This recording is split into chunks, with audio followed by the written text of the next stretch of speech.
Boys quarterback Dak Prescott joins the show, and we'll talk to him about the new look offense without Des Bryant and Jason Witten. That's going to be tomorrow right here on Undisputed. Now, Aaron Rodgers has a higher than the reigning MVP quarterback ranking. He's higher than Tom Brady in the new Madden 19 video game. Now, the game won't be released till later on this summer, but some of the ratings were unveiled yesterday, with Aaron Rodgers getting a near perfect 99, T. Brady getting only a 97. So, Shannon Sharp, do you like those numbers? Does that look accurate to you? No, they're wrong. No. Aaron Rodgers should be 100. Oh. Yeah, that was wrong. You mad. Oh, that was funny, Shannon. Big man. Big man. You do understand how ratings work, right? I guess I don't. They base the ratings on ability, not body of work. See, clearly you want it based on Tom has won 5 Super Bowls. He's been to 8. Wait, did I say that? Well, this is my argument. I haven't even spoken yet. I know. Good when I'm speaking. So you're going to do my argument before I do my argument? Yeah. Okay. First of all, there's not a throw that Tom Brady can make that Aaron Rodgers cannot make. But there are plenty of throws that Aaron Rodgers can make that Tom Brady can only make in his dream. Tom Brady has never had the legs that Aaron Rodgers possessed. So when you factor that in, the way he can throw the ball from any plane, the way he can throw the ball rolling to the left, rolling to his right, equally as accurate as standing flat-footed in the pocket, there is no doubt in my mind they have this right. He's as close to as flawless of a quarterback, a thrower of the football that we've ever seen. He's Dan Marino with Cunningham or Vic's legs. Oh, don't do that. No, I'm just... Don't do that. Skip. You kind of had me for a while. I was like, okay. You got, then you just First of all, went right over the ledge. No. He has that kind of running. He does not. Skip, I ain't say he elusive. I'm not saying he can run 4 or 5, but he's more apt to get you a first down on 3rd and 8 as opposed to somebody else. We know, don't we? Well, he just throws for 3rd and 8. That's all he needs to do, because the rules allow you to actually throw it when you're the quarterback. And he has a higher completion percentage and a lower interception to touchdown rate than Tom Brady. So, again, what are you saying? Why should Tom Brady? Not body of work, not that he's been to 10 or 12 AFC championship games, not that he's been to 8 Super Bowls, not that he's won 5. Look at the fundamentals, how they throw the football, the throws that they can make from different angles, and their ability to run with their legs. And you tell me on what scenario Tom Brady should be rated higher than Aaron Rodgers. You know, bottom line to this question, it's laughable to me. It's offensive to me. It's asinine, 10, 11, and 12. And there's only one number 12 in pro football, and it's worn by that guy up in Foxborough, not by that guy in the green and gold, that wannabe number 12. Don't do that, Skip. Don't do that. Wannabe, Don't do and that. you know it, and I know it. So let me get this straight. You're saying that Aaron Rodgers is rated, you want to say 3 points in Madden higher. It should be 100, right? Isn't 100 a top? No, it should be 101. Whatever the perfect score is. I don't know. I don't play Madden, so I don't know. But all I know for sure is that we're talking about a guy who at age 40 won the regular season National Football League Most Valuable Player. Body of work. Wait a second. It's what have you done for me lately? It's Shannon Sharp telling me you constantly in the National Football League have to update your resume. Yes. This didn't happen in 1999 or 2005. It happened in 2017. Tom Brady won the MVP at age 40, and he proceeded against Jacksonville in the AFC Championship game. Saxonville, the hottest defense in pro football, in the 4th quarter, trailing by 10 points, albeit in Foxborough. What did he do? With 12 stitches at the base of his throwing thumb, what did he do? He threw for 138 yards in the 4th quarter and 2 touchdowns and pulled it out again with another minor miracle. And he went on to the Super Bowl against a top 5 defense that you could have made a case for at that point was maybe the 2nd hottest defense in pro football. And he threw for an all-time playoff record in the Super Bowl, 505 yards, and hung 33 points on that defense. And it wasn't enough because his coach's defense, Bill Belichick's defense, without Malcolm Butler mysteriously, don't even get me started on that. Well, don't. They gave up 41 points, and he lost 41-33. I don't know how you could ask much more from a quarterback against the I can Eagles ask him defense. not to drop a pass and not turn the ball over. That's all. I can ask those two things. How many interceptions did he throw against the Eagles? How about 0? Did he turn the ball over? One time he turned the ball. It was a great play by Brandon Graham. One great play. So what have you done for me lately, Aaron Rodgers? Let's talk about this. Is who is he since he won his one and only Super Bowl? Aaron Rodgers in the playoffs is 5-6. That's not. He's lost 2 games at home. Has Aaron Rodgers? Now, time out.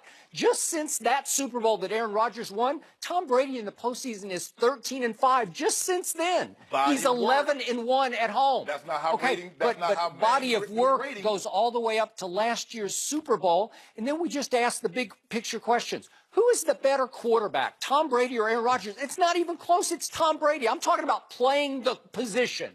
Who plays it better? Nobody has been able to spin the ball.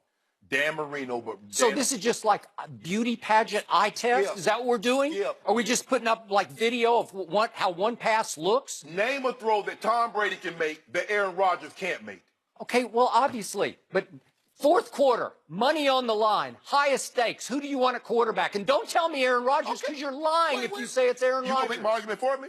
No. You gonna let me speak? Can I speak for myself? Do you want Aaron Rodgers? I was 12 in the green and gold. Oh, do you? The guy who's 5-6 in the playoffs since the Super Bowl? Really, that guy?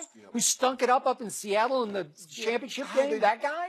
I keep telling Who lost 2 home games in the playoffs? You want that guy? Skip is the same guy that wanted Michael Jordan to have a 99 rating when he was with Washington because he wants his body of work. He's living in the past. I would not have said that. You remember when they had the ratings in Kobe Bryant's last year, and they said Kobe Bryant is the 90th best player, and Kobe was slinging snot and crying all over the place. You tell me he should have been higher than that, Skip? Absolutely not.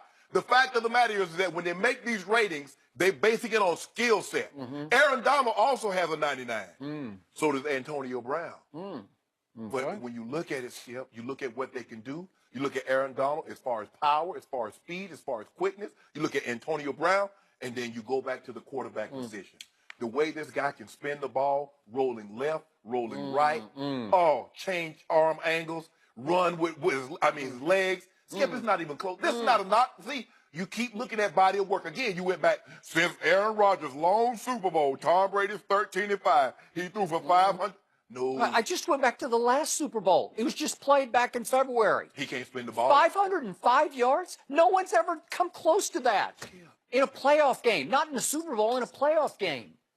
The way he can spin the ball, Brady can't spin the ball. Yes, he can. He throws the prettiest pass in pro football. Yes, he does. Aaron Rodgers. It's effortless. Aaron Rodgers looks like he's having to really crank up to throw it. It just comes out of the yeah. Oh, you remember how he spun out? You remember the one he threw on the sideline to complete against y'all? Yeah, that was pitch and catch. I could have made that pass. No, Skip. You see, I could have thrown that. You want to talk about wide open? Against a prevent defense with 5 of my DBs back on the 20-yard line? Evan, did you see that? He went to Jared. Jared Cook was on the sideline. Skip was like, get it! Yeah, you were screaming too hard. I knew you wanted to get it. Just standing on the sideline. He wasn't standing in the back. Skip. Standing on the sideline. If he hadn't gotten a pedicure, he'd have been out of bounds. He got a pedicure the week before. So his toe was nice and groomed, and Aaron spun out. So who's the better leader between Tom Brady and Aaron Rodgers? Seriously, that should count in the rating. Who's the better leader? Both of them. Even you admit, the biggest diva in pro football at quarterback is Aaron Rodgers. Who's the biggest finger pointer at quarterback in pro football? Aaron Rodgers. Aaron Rodgers. Didn't Tom Brady show up Taekwon Underwood? Yeah, but that was back in prehistoric times. Did it happen? Yeah, back in like 2005. I just want to know one thing. Did it happen? And it wasn't 2005. He deserved it. Oh, I can't even believe you just did that. And was he on the team after that? No, he was not on the team. But that's all those Skip. He was a one-year wonder. You just said who's the bigger diva. And I just said both guys. But he didn't run down to the end zone and point in his face and show him on national TV. He showed him up so bad that Bill O'Brien said, sit your butt down. Yeah, and Bill O'Brien wound up in Houston. He got a head coaching job. Bill O'Brien told Tom, say, sit your butt down before I make change. Yep. Who's the better winner between Aaron Rodgers and Tom Brady? my goodness. Well, seriously, if you want to go, if one game for your life, do you want Aaron Rodgers or Tom Brady? I think I want Tom Brady. I think any right-thinking, rational, normal human being would say, I want Tom Brady. They base these ratings on skill set. Oh. Tom Brady's skill set is not equal to. Is he more accomplished? Absolutely, Skip. So, but his skill set is not comparable to Aaron Rodgers. Who's the better thrower under pressure, under the playoff pressure, the highest pressure, Super Bowl pressure? Who is it? Well, I mean, give Aaron Rodgers a defense. The one time he had a top 10 defense, he won the Super Bowl. Oh, okay. Now, all of a sudden, he didn't have a top 10 defense, and look what happened. He didn't have somebody that could shut somebody out, you know, like they did the Falcons, or like they did Jacksonville in the second half, the game that you mentioned. Oh, yeah, they were down 10, but did you mention that Jacksonville only scored 3 in the second half? Oh, well, you failed to mention that this is pretty recent history. In that Seattle Super Bowl against the Legion of Boom, when it was still booming, Tom Brady in the fourth quarter was 10 down to the Legion of Boom, and he completed 13 of 15 for 124 yards and 2 touchdowns and pulled it out. You can tell me that there was the big controversy at the end, but it was. Who got to go to your restaurant after the game? Oh, yeah. Tom Brady got to, right? He won. Happened? And I said it at that time, they would never be the same. Okay. And they broke that team up piece by piece, and it was never going to be that again. Skip, I'm not taking I think Tom Brady broke them up. He shredded them. No. Pete Carroll and they Darryl lost Bevel all their did that confidence after that. No, Pete Carroll and Darryl Bevel did that. Yeah. They broke them up. And you heard Cliff Burr say, we lost confidence in Pete. We could no longer stand up there and believe what he was telling us was going to be on the upper. Okay. I'm paraphrasing. But Skip, when they make these ratings, they're basing it on ability. They're not factoring in, okay, this guy got 5 Super Bowls, or this guy's got 5,000-yard passing season. Yep. No, they're looking at his ability think to about throw the this. football. Without the guy you say is the most dangerous receiver in pro football, Rob Gronkowski, the most uncoverable force in pro football. Without Gronkowski against the Atlanta Falcons, and again, did they have something to do with it offensively? Yes, they did.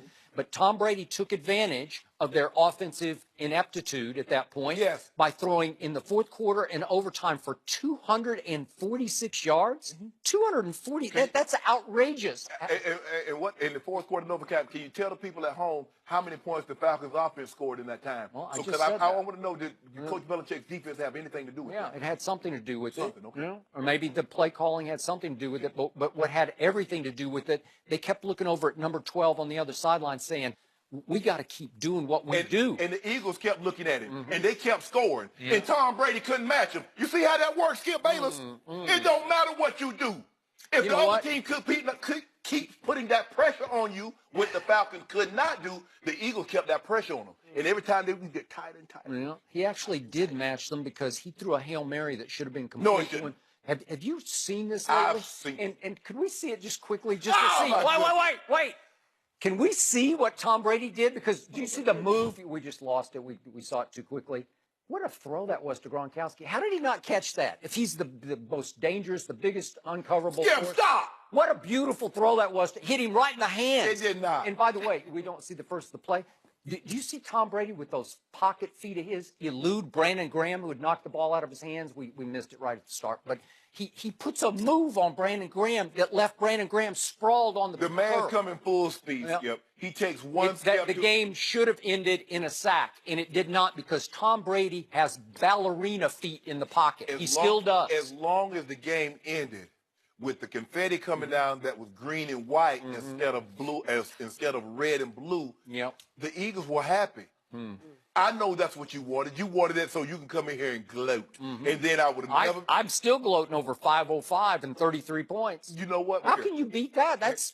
You can have some of my special champagne in that loser's restaurant. Really? Yeah, good table. Good bubbly. Well, I hope you put Belichick in the loser's No. restaurant. He sabotaged Tom Brady. He tried. Coach Belichick, Tom Brady, he called a great play. He dropped the ball. Can't drop a pass, Skip. Can't drop a pass. Dropped it. And you can't turn the ball over. Straight over your head. Shannon Sharp would have dropped that. Huh? Whoa. I wish I might. You wish you would have. I probably would have caught Brandon just caught it like this and behind my back. Really? Yeah. Oh. I like the degree of difficulty. Yeah. Let me see it one more time, Shannon. Caught it behind my back like this. That looks beautiful. All right, fellas. Yeah, well done. The pass that's over your head. Yeah. You can't run that fast. No. I can still outrun Tom Brady in this suit with these shoes right now. You know what? I'll give you that, and it just doesn't matter. It doesn't matter. All right, fellas, we're going to leave that one right there. But next up, 44-year-old Terrell Owens. Y'all, he must be drinking from the fountain of youth because reportedly he ran a 4.4 yesterday at UCLA. Now, T.O.'s been training with Julio Jones recently and apparently not making the Atlanta Falcons too happy. ESPN Radio reported that, quote, the fact that he's running around with T.O. has the front office uneasy. Now, Shannon Sharp, should the Falcons executives be uneasy about this combination here? No. T.O. not vibranium. What T.O.? I get it. I get it. That's T.O. here, he went to LeBron. What did I say to his face when he was sitting here? If anybody could still play at his age, he could still play. I told you that. We know you laughed. We know he can still run, but can he still take those hits? I don't know. Skip, why would you, first of all, Julio, the only thing that should make the Falcons uneasy, are you going to help him secure the bag? Because if you're not going to give him your money, if you're not going to pay him his money, Skip, you should be feeling uneasy. Because he's seen Devontae Adams, he's seen Mike Evans, he's seen Sammy Watkins, Jarvis Landry surpass him in average salary. So he's sitting back like, hold on. I just saw you guys give Matt Ryan so much money, you couldn't direct deposit in one account. You had to direct deposit like 5 accounts, Skip. $30 million annually, $150 million. So Julio said, well, hold on, bro. Because this is how it works, Skip. The NFL and teams, they want to have it both ways. They say, well, if Julio, I overperformed this contract. You know what Dimitroff is telling him? You signed the contract. But there's a guy in Dallas that was in Dallas that's on the street right now, that's on the street for why, Skip? Because he underperformed his contract. So if I overperform it, I signed the contract. If I underperform it, I didn't sign the contract. He does have 3 years left on that. But go ahead. Dan's got 2 years left on his. And Jerry said, no, I'm good, cuz. This is what should concern you. If you're not going to give him his money, there's going to be a problem. I don't have a problem with him hanging out with T.O. He should be glad because guess what, Skip? He ain't getting fat. You know he's working out. You know Julio's going to come in ready to play when you secure the bag for it. It's simple. I don't believe T.O. is putting negative, man, you should hold out, you should do this. T.O. likes to work out. Antonio Brown and Odell and Julio, they're out here working out. So T.O. joins in. T.O. is not going to influence Julio one way or another. T.O. ain't tell Julio to hold out. Them giving Sammy Watkins and these teams paying these other receivers that type of money, that's what got Julio feeling some type of way. Pay the man his money, and I guarantee he'll be there on time. I can't tell you how much I disagree with everything you just said except one thing. Terrell likes to work out. And that is one good place for Julio to be because I'm pretty sure on a pretty daily basis they go at it hard. Yes. They're getting it in ways I'm not even sure Julio will be getting it in at Falcons training facility. Right? Right. So I'm going to give you that. But I don't believe for a second that Terrell isn't rubbing off on Julio in some ways. I used to call Terrell, T.O., team obliterator, and some of that chip on shoulder, that paranoia. Everybody was always out to get Terrell in Terrell's mind, in his view. You do realize T.O. got a parking space at the Hall of Fame, right? He does. So and you do realize he stiffed the Hall of Fame induction ceremony, right? Which I think he showed you exactly who he was with that act by saying, I'm a solo act. I'm talking to him. You know, don't give up. Really? Yeah. Okay. Yeah.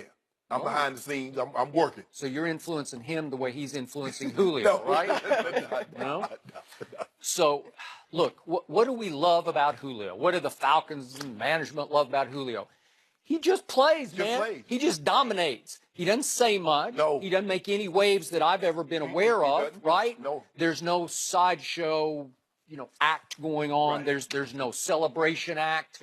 There's really nothing to take the focus off the football game. Correct. And his dominance. He obliterates defensive backs, right? So again, if I'm a Falcons executive, I'm thinking, is Terrell, I'm just queasy about it because I'm afraid Terrell's going to rub off on him because Terrell was always mad at the world. And one great thing about Terrell, he played with rage, but it was solo act rage. But he played with it. Yes. It drove himself. But he was always looking over his shoulder because 3 straight head coaches he thought were out to get him. In San Francisco, obviously, in Philly, and Dallas. And 3 straight coordinators. He loved Andy. Huh? It was for a little while. It was Childress. Yeah, he didn't like the offensive coordinator, Brad Childress. That's correct. And he had a problem with Donovan because he felt Donovan. So what I'm saying is he had problems with 3 straight head coaches, 3 straight coordinators, and 2 straight quarterbacks. He didn't have one with Romo that I'm aware of because that's my quarterback. I remember that. But the point is he had big problems with Jeff Garcia and bigger problems with Donovan. That bridge got burned in the first training camp, right? Well, they were good until in the middle of the season. It was a situation in, I think, in New York. And T.O. came back to the huddle and said, Donovan, bro, you missed me. And he said Donovan told him to shut the you-know-what up. And said from that point on, their relationship was never the same. Yeah, well, he didn't feel like Donovan had his back or that he was too much of a company man. Yeah, because Donovan was No. speaking up for the running back, Westbrook, to get his money. That is but when correct. T.O. said he wanted his, Donovan didn't say anything. Skip, Julio is Julio. The problem is if Sammy Watkins, if these guys hadn't gotten so much more on an average basis than Julio, I believe Julio would be in there. But Julio's looking at these guys like, Sammy Watkins never been to the Pro Bowl. Devontae Adams had a great season, but he ain't me. Jarvis Landry is good, but he ain't me. Mike Evans is unbelievable. He ain't me. Antonio Brown and I, over the last 4 or 5 years, we're in a class by ourselves. This is a 2-man class. There's a lot of people that can go to this school, but we're in the classroom by ourselves. So you don't think this afternoon at UCLA that Terrell Owens won't pull Julio aside after they're working out and sweating and, hey, bro, he ain't you. He ain't you. He ain't you. You don't think Terrell's telling him that? No, his agent told him that first. Well, he might have. But he's driving it home. Skip, but here's the thing. You know, and that's the thing that when these quarterbacks, they look at Cousins, Kirk, and they're like, hold on, wait a minute. Aaron, he's not you. Tom, he's not you. Drew, he's not you. Big Ben, he's not you. That's how it works, Skip. The thing is, look, when you get, I was the highest paid for like 6 months. And then somebody's going to come along and going to get more than you. But I get it from the player perspective, Skip, is because I only signed the contract when I want more money. When they released me, I didn't sign the contract. Because Julio is saying, if I had underperformed at any point, you guys would have released me with no problem. Now I want a little bit more paper. Now y'all looking at me side-eyed. All right. So I've said it many times about Terrell Owens. Great player, but the most divisive player I ever covered within the team structure, to the point that Bill Walsh told me that they even tried to get psychological help for Terrell, and it just wouldn't connect with him. They couldn't save him from himself. I talked to T.O., and T.O. said, bro, will you do me this favor? He says, I've never gone for psychological evaluation. Now, that's what he told me. Now, Skip, I don't know. I don't know if he went, but they got him some. They tried. They brought somebody to him. And so I'm just telling you what he relayed to me. He reached out to me. So normally when players reach out to me, I know it's urgent. I get back to him as soon as I possibly can. So I'm just saying. My reaction to that was maybe he should have. Maybe he should have gone for some help. Well, look, the way I look at it like this is that all of us are affected by things that have happened in our lives that shape us once we become adults. Obviously, those that don't know, T.O. had a very different upbringing. I got you. And that shaped a lot of who he is. I'm with you. But I do not believe that he's rubbing off on Julio in a negative way. I don't, because I believe he just wants to work out. For him, Skip, to be out there and running around with those guys at 44 and they're barely 30, it makes him feel good. Like, guys, I can still do it. No, I got it. No, that's why he posted that. He's always going to be in shape, Skip. Okay, but just as a counterpoint, just for perspective to what you just said about Terrell, you had a difficult upbringing. Yes. Your friend Ray Lewis had a difficult upbringing. You two turned into 2 of the greatest leaders in the history of the National Football League. So there's a way out of that and a way to grow above that, right? I used to think the very same thing that you thought. But as I started, and I'm like, man, look how I came up, grew up in 1,000-square-foot cinder block, 10 people sometimes. I said, but maybe I was a little bit more fortunate. I had a grandmother named Mary Porter. So she taught me certain things, discipline. And, I think your grandfather taught you some things. Even though he was a very big influence in my life, I had, and my brother, and I saw the way, I was like, okay, how to treat people. And I don't think T.O., the people that T.O. have a problem with, Skip, and it be it real or imagined, he feels they wronged him. That there is real or imagined going on. Exactly. That is true. And that's the thing. And if he feels that way, you know, it's never going away. He's not, and I like, T.O., bro, you got to let it go. I said, because you're allowing them to hold your feelings hostage. Well, and he wouldn't even let it go to go up to the Hall of Fame and thank everybody for getting him to that moment. Right? And that's what he should be doing. That's what, instead of being so, my thing is that what I'm trying to explain to him, instead of being so upset or bitter at the people that kept you out for 3 years, how about go there and praise the people that got you there eventually? Yeah. And honor them. And yes, them. yes. I think that'd be fantastic, fellas. Well, y'all brought up Jerry Jones at some point in this T.O. combo. Jerry Jones surprised a lot of people with his comments about none other than Zeke Elliott this weekend. You need to go first. I'm in trouble. We're going to discuss that next on Undisputed. And I won't back down.